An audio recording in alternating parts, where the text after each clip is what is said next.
मार्गदर्शक श्री शिवनाथ चौधरी जी, ये दोनों आज के इस कार्यक्रम का शुभारंभ करेंगे। कई तरह के कोर्स वगैरह करने के लिए इधर उधर जानकारी प्राप्त करते हैं, तमाम जानकारी लेनी पड़ती है, बच्चों को इधर उधर भाग दौड़ करनी पड़ती है।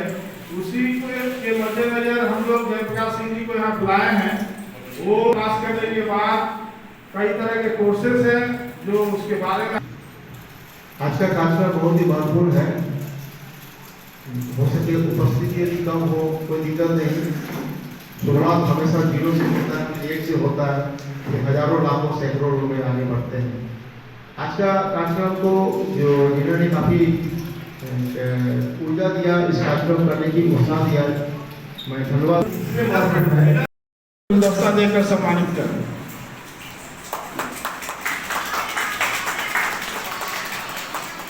कि रविंद्र भाई जी का यहाँ हम लोग के साथ बहुत अच्छा तालमेल है, बहुत अच्छा सपोर्ट रहता है।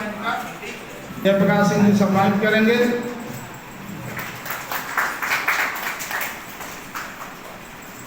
जयप्रकाश सिंह जी एक पूर्ण गुलदस्ता देकर स्वागत करेंगे।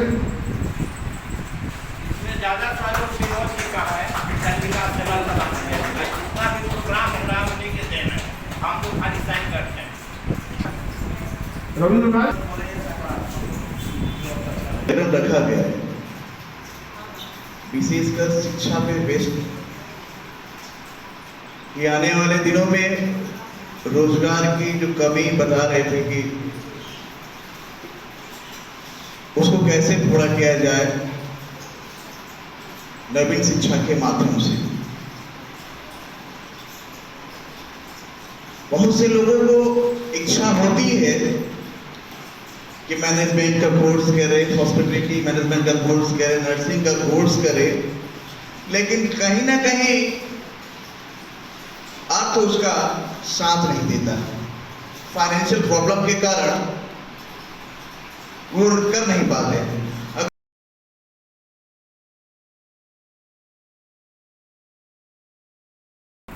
खासकर शिक्षा को लेकर जब भी कहीं दुर्गापुर के विभिन्न अंचल में जब भी हम लोग करते हैं तो सिंह जी हमेशा एक उत्साह लेकर जोश खरोश के साथ खबर मिलता है, फिर भी उसको हो जाता है। ये नहीं कहते हैं कि इन्वाइट हुआ या नहीं हुआ।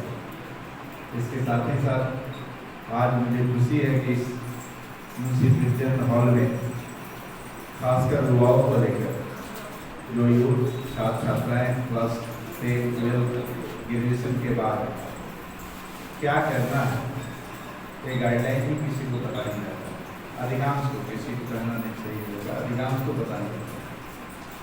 और आप अगर आपको क्या करना है, क्या एम होना चाहिए, किस रास्ते में आगे बढ़ना है, यह अगर आप सटीक सही ढंग से नहीं खोज पाते हैं, आप कितना भी पढ़ाई कर रहे, आप शायद सक्सेस का जो रेट होगा सर, आज कादा रोड 34 नंबर वार्ड में job oriented educational awareness training हुआ। क्या मैसेज देना चाह रहे सर आज के कार्यक्रम? ये है कि जिस तरह से शिक्षा का अभी रूप हम लोग को बदलना चाहिए, क्योंकि जॉब के जो रूप है बदल रहा है। Employment pattern has been change, so we should change the educational pattern. हम लोग को एजुकेशनल पैटर्न में तरीका में थोड़ा सा चेंज करना पड़ेगा। हम लोग को देखना पड़ेगा कि हमारे देश में और जिस तरह से रोजगार की जो कंसर्न, जो संस्था के द्वारा रोजगार बढ़ रहा है, जिस जगह एम्प्लॉयमेंट ग्रोथ हो रही है, उस संबंधित हम लोग यदि कोर्स कहाँ रोजगार मिल रहा है सर? बेरोजगारी बढ़ रही है। बेरोजगारी बढ़ने की मेन कारण ये है कि आपको मैं बताया ना कि जैसे मान लीजिए हर जगह हॉस्पिटल बन रहा है, तो हॉस्पिटल्स में काम करने के लिए जरूरी नहीं कि डॉक्टर बन के काम कर सकते हैं, आप नर्स बन के भी जॉब कर सकते हैं। इंडिया में काफी ज्यादा नर्सों की डिमांड है, हमारे देश में और विदेशों में भी भारतीय मूल के नर्स की काफी डिमांड है। तो आप नर्सिंग कोर्स करके देश विदेश में नौकरी कर सकते हैं। हर जगह हम लोग का एयरपोर्ट बन रहा है, एविएशन मार्केट काफी ग्रोथ हो रहा है, तो आप बीबीए एविएशन कोर्स कर सकते हैं। उसके बाद देखिए पूरा वर्ल्ड आईटी सेक्टर पे टिका हुआ है, तो आप बीसीए कोर्स के साथ में साइबर सिक्योरिटी, इथिकल हैकिंग, आपका आर्टिफिशियल इंटेलिजेंस, ये सारे कोर्सेज कर सकते हैं। सर, ये जो इंस्टीट्यूट है ये यहाँ पर एजुकेशन देगी या पश्चिम बंगाल में ना स्टूडेंट को बाहर जाना पड़ेगा? जी नहीं, ये इंस्टीट्यूट जो है वो बेंगलोर की इंस्टीट्यूट है। इंस्टीट्यूट का नाम है saint Benedict group of institution. ये इंस्टीट्यूशन जो है बेंगलोर में अंचपलया केंगरी के पास में ये इंस्टीट्यूट है। और ये इंस्टीट्यूट, मान लीजिए आप सिस्टम की बात कर रहे थे, एजुकेशन सिस्टम चेंज हो रहा है, तो सर चेंज तो हो रहा है, समय भी बदल रहा है, लोग मशीनी युग की तरफ जा रहे हैं, लेकिन कॉस्टिंग भी तो बढ़ रहा है ना एजुकेशन सिस्टम का। तो गरीब के बच्चे सर कैसे पढ़ेंगे फिर? सरकार, केंद्र सरकार और राज्य सरकार बहुत सी आपका जैसे राज्य सरकार आपका स्मार्ट कार्ड योजना ला रही है, केंद्र सरकार के द्वारा भी आपको लोन, सरकारी लोन दिया जा रहा है, बहुत सा स्कॉलरशिप दिया जा रहा है, जिससे बच्चों को जानकारी नहीं है, उसके गार्जियन को जानकारी नहीं है।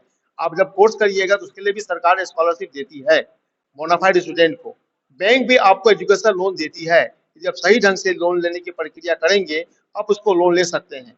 विद्या सर कोई ऐसा कुछ ऐसा रूल कि हाँ कुछ बच्चे अगर पढ़ना चाह रहे हैं और उनके पास में पैसे की कमी है, तो उनको अगर कोई सहायता, कोई मदद अगर पहुंचाई जाए आपके इंस्टीट्यूट के माध्यम से, ऐसा कुछ? इंस्टीट्यूट क्या मदद करती है मैं आपको बता देता हूँ। इंस्टीट्यूट जो है आपको जो मेरिटोरियस बच्चे हैं उसको हम लोग, जैसे मान लीजिए कोई नर्सिंग कोर्स कर रहा है तो नर्सिंग कोर्स करने के बाद उसको हम लोग पेड इंटेंसिव हम लोग देते हैं, बहुत से इंस्टीट्यूशन नहीं देती है, हम लोग देते हैं, तो उसको वो आर्थिक मदद मिलता है, वो उसको बहुत बड़ी मदद है।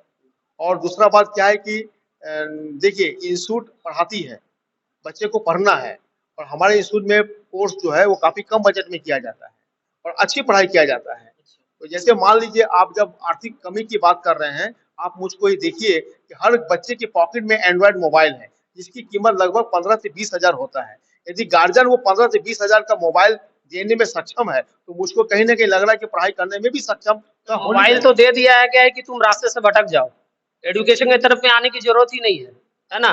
उनको भटका दिया गया है, मोबाइल में तरह तरह का एप्स आ गया है, तरह तरह का गेम्स आ गया है, तो एजुकेशन की तरफ में कहाँ सरकार प्रमोट कर रही है? प्रमोट कर रही है गेम चलाओ मोबाइल में, ये देखो वो देखो, आजकल जंगल रमी चलाया जा रहा है, एक्टर्स लोग प्रमोट कर रहे हैं मोबाइल में, टीवी में, तो फिर बच्चे पढ़ेंगे कैसे? माहौल खराब कर दिया गया। मैं आपको जानकारी दे दूं, इंडिया की सबसे टॉप लेवल की जो एग्जाम था आपका यूपीएससी का, तो मैं एक जगह इंटरव्यू में देखा था, उन्होंने बोला कि मैं मोबाइल के द्वारा बहुत सा ऐप डाउनलोड करके बहुत सा पढ़ाई करके पढ़ाई किया हूँ। दूसरा बात कि मोबाइल हर समय खराब नहीं है, मोबाइल के द्वारा आप एजुकेशन ले सकते नहीं हैं। सर, मैं खराब नहीं बोल रहा हूँ, मैं खराब एप्स की बात कर रहा हूँ, खराब सिस्टम की बात कर रहा हूँ। आप जब सड़क पे चलते हैं तो आपको सड़क के किनारे गंदगी भी नजर आएगी, फूल की खुशबू भी नजर आएगी, मंदिर भी नजर आएगी, मस्जिद भी नजर आएगी। गंदगी को साफ करने की जिम्मेदारी सरकार की भी तो है। आप नहीं, आप क्या देखना चाहते हैं इस पे डिपेंड करता है।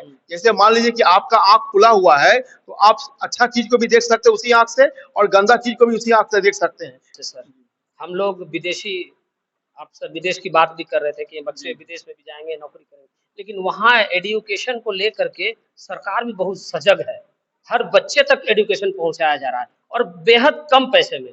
लेकिन हमारे ही देश में एजुकेशन सिस्टम, एजुकेशन जो दिया जा रहा है बच्चों को काफी एक्सपेंसिव है, ये कम कैसे होगा ताकि हर बच्चे तक एजुकेशन पहुंचे? इस तरफ, इस दिशा में क्या सरकार कुछ कदम उठा सकती है? मैं तो वही बोला कि सरकार को भी चाहिए कि आपको शिक्षा पद्धति में चेंज लाने के लिए जो व्यवस्था आज प्राइवेट संस्थान जो शिक्षा दे रही है, तो सरकारी संस्थान में शिक्षा को आपको लागू करना चाहिए। लेकिन कमी वही मानसिकता की है। ऐसा नहीं है कि गवर्नमेंट कॉलेज में बीसीए कोर्स नहीं होता है, लेकिन वो शिक्षक जो शिक्षा देने वाले होते हैं उसकी मानसिकता वैसी नहीं है। मैं यही बताया ना कि आज प्राइवेटाइज की तरफ लोग क्यों जा रहा है। उसी सिस्टम का तो लाभ मिल जाता है प्राइवेट स्कूल्स को, वहां पर सिस्टम काम नहीं करती है, वहाँ अच्छे टीचर्स की बहाली नहीं होती है, उसका लाभ प्राइवेट स्कूल्स को मिल जाता है, जिसके बदले में प्राइवेट स्कूल्स बेहद कड़वा लगेगा सर, ये बात कड़वी लगेगी, और उसी चीज का लाभ लेकर प्राइवेट स्कूल्स हाई अमाउंट में अपने मैंने बच्चों को फिर एडमिशन करवाते, इसका लाभ मिलता है कि सही दिल से बताइएगा। मैं एक बात बोलने के लिए मजबूर हो जाता हूँ जो मैं नहीं बोलना चाह रहा था। वो बात ये थी कि जब सरकारी स्कूल में चावल दाल सब्जी खाना खिलाया जाएगा, सब शिक्षा नहीं दिया जाएगा, तो फिर बच्चे खाने के लिए जाएंगे, पढ़ने तो नहीं जाएंगे। आपको सरकार को देखना चाहिए कि जो फंड आप खाने में खर्चा कर रहे हैं, वो फंड को आपको योग्य शिक्षक या योग्य टीचर में खर्चा करिएगा, तो आपके प्रत्येक स्कूल से बोनाफाइड बच्चे निकलेंगे। सहयोग जन विकास सेवा संघ के माध्यम से भी किया गया है, इस विषय में उनको क्या कहना चाहेंगे? देखिए, आज का कार्यक्रम जन विकास सेवा सदन के द्वारा ही किया गया है, और उन लोग आज एक इतनी बड़ी संस्था आज इतने बड़े कार्यक्रम को यहाँ पे शिक्षा को लेके आगे बढ़ रहे हैं, उनकी सोच को मैं सैल्यूट करता हूँ, धन्यवाद देता हूँ। सर और कैसा कार्यक्रम रहा, सब बच्चों को क्या बताया गया और क्या शुभकामनाएं देना चाहेंगे सभी बच्चों को जो आज आए और जो नहीं भी आए? आज बहुत खुशी का दिन है कि शिक्षा सलाहकार डॉक्टर जेपी सिंह जी और उनके सहायक भगत जी हम लोग के बीच में उपस्थित हुए थे, और हम लोग दोनों वार्ड में 13 नंबर और 34 नंबर वार्ड में आज एक वृक्षारोपण ये शिक्षा का एक वृक्षारोपण किया गया। इसके पहले भी हम लोग बहुत कार्यक्रम कर चुके हैं। कहेंगे सर, आप कुछ कहेंगे, कैसा रहा कार्यक्रम? कार्यक्रम तो बहुत अच्छा रहा है और सभी का बहुत बहुत धन्यवाद, खास करके सर का। सिंह जी आज बहुत दूर से चल के आज जो शिक्षा का लेकर जागरूकता जो लेकर इस वार्ड में हम लोग का वार्ड में आए हैं, ये बहुत ही मतलब अच्छा है, अच्छा विषय था, क्योंकि पढ़ाई और शिक्षा मनुष्य को एक छोटा से बहुत ही ऊंचा स्थान देता है। और इस मतलब लाइन में देखते हैं लोगों का जो ध्यान है धीरे धीरे हटता जा रहा है।